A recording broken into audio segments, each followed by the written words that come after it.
नहमदुहु व नसल्ली अला रसूलिन करीम अम्मा बाद व अऊज़ु बिल्लाहि मिनश शैतानिर रजीम बिस्मिल्लाहिर रहमानिर रहीम रब्बि इश्रह ली सदरी व यस्सिर ली अमरी वहलुल उक़दतम मिन लिसानी यफ़क़हू क़ौली रब्बि ज़िदनी इल्मा व अमला या मुक़ल्लिबल क़ुलूबि सब्बित क़ल्बी अला दीनिक।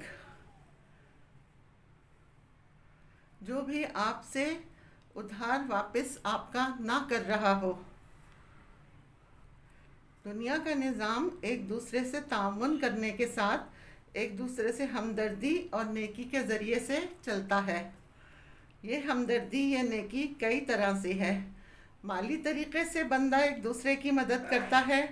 अगर किसी को कर्ज़ की ज़रूरत होती है तो वो कर्ज़ भी देता है और ये बहुत ही कार सवाब का काम है। मज़ीद डिस्कस करने से पहले इस वीडियो को लाइक करें, शहनाज मकसूद चैनल को सब्सक्राइब करें और बेल आइकन को ज़रूर क्लिक करें। किसी को किसी भी ज़रिए से मदद कर देना और उसे कुछ कर्ज दे देना। कोई मजबूर है, वो कारोबार करना चाहता है, उसके माली वसाइल इतने ज़्यादा नहीं हैं कि वो काम कर सके, तो उसे ताउन की मदद की ज़रूरत पड़ती है। एक इलाके में रहने वाले, एक शहर में रहने वाले रिश्तेदार आपस में एक दूसरे के साथ इस तरह ताउन करते हैं।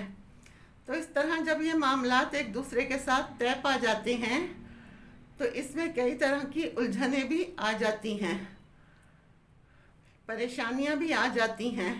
कुछ बंदे तो इस बात की बड़ी कदर करते हैं कि उसने मेरे साथ नेकी की, बड़ा ताउन किया, मुझे पैसों की ज़रूरत थी, उसने टाइम पर मुझे कर्ज़ा दिया और मैंने अपना कारोबार शुरू किया और वो अल्लाह के फजलो करम से चल पड़ा, मुझे कामयाबी हो गई। तो वो इस बात का एहसास करते हुए, उसकी कदर करते हुए जल्द अज जल्द कोशिश करते हैं कि मैं उसकी रकम वापस लौटा दूं। ये बहुत अच्छी बात है। जबकि कुछ लोग ऐसे भी हैं, वो पैसे लेकर भूल जाते हैं। वो ये सोचते हैं चलो मेरा तो काम हो गया, अब देखा जाएगा। ये बहुत गलत बात है। इस बात की जब तक आदमी फ़िक्र ना करे, कोशिश ना करे, तो कर्ज़ वापस नहीं होता। फ़िक्र और कोशिश के साथ कर्ज़ वापस होता है। आपस में ताल्लुक़ अच्छे रहते हैं। फिर अगर ज़िंदगी में दोबारा ज़रूरत पड़े तो वह बंदा उसे खुशी से फिर दे देता है। कुछ लोग किसी के मकान में रहते हैं और उसका माहाना किराया देना होता है, वो उसे भी परेशान करते हैं। 2-2, 3-3 महीने का उन पर किराया चढ़ जाता है, टाइम पर अदा नहीं करते या फिर किराया चढ़ाकर थोड़े थोड़े कर करके तोड़ तोड़ कर पैसे देते हैं। इसमें भी परेशानी उन्हें होती है।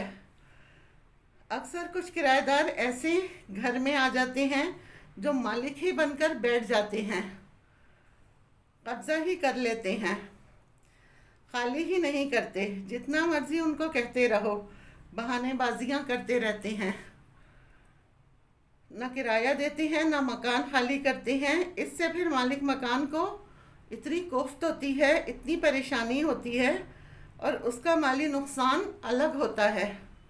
बाज़ लोग किराए पर ही डिपेंडेंट होते हैं। ऐसे तमाम मामलात के लिए मैं आपको एक बेहतरीन, एक कामयाब और एक मुजर्रब वजीफ़ा बताती हूँ।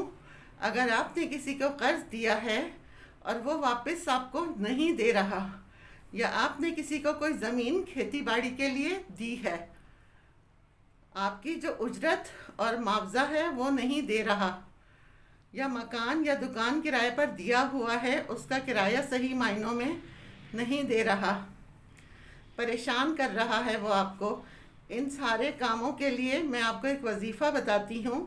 ये वजीफ़ा बिला नागा यानी डेली बेसिस पर 40 रोज़ तक मुस्तकिल आपने करना है। वजीफ़ा बहुत आसान है। इस वजीफ़े को आप फजर की नमाज के बाद भी कर सकते हैं और इशा की नमाज के बाद भी कर सकते हैं, यानी दोनों में से एक टाइम। मर्द हजरात भी इसे कर सकते हैं और ख़वातीन भी इसे कर सकती हैं। इस वजीफ़े के दौरान असल बात अल्लाह का हुक्म मानने की है। जब अल्लाह का हुक्म मानेंगे تو اللہ سارے کام آسانی سے کر دیں گے۔ 5 وقت کی نماز تو سب کو پابندی سے پڑھنی چاہیے، لیکن 40 دن جو اس وظیفے کی مدت ہے، اس میں لازمی 5 وقت کی نماز کی پابندی کرنی ہے، چھوڑنی نہیں، اور یہ وظیفہ بھی چلتا رہے۔ یہ وظیفہ ابھی ختم نہیں ہوگا کہ آپ کے معاملات درست ہونا شروع ہو جائیں گے۔ جس سے آپ نے قرض واپس لینا ہے، اس کے دل کے اندر نرمی پیدا ہو جائے گی، اس کے دل کے اندر احساس ہو جائے گا کہ میں زیادتی کر رہا ہوں۔ جب بندے کو احساس ہو جائے، فکر لگ جائے، تو پھر وہ کام ضرور ہو جاتا ہے۔ وہ وظیفہ یہ ہے، فجر کی نماز کے بعد آپ نے 11 مرتبہ درود ابراہیمی پڑھنا ہے، پھر 1000 مرتبہ ذوالجلال والاکرام، یہ 1000 مرتبہ پڑھنا ہے، یعنی 10 تسبیحات اس کی پڑھنی ہے۔ پھر آخر میں درود ابراہیمی 11 مرتبہ پڑھنا ہے۔ یہ پڑھ کر پھر دعا کرنی ہے اللہ تعالیٰ سے، پھر ہاتھ اٹھا کر دعا کریں، اور اس بندے کا نام لے کے جس سے آپ نے قرض واپس لینا ہے، کہ فلاں بن فلاں بندے کے اندر رحم ڈال دے، یا اللہ اس کے دل کے اندر اس بات کی فکر پیدا کر دے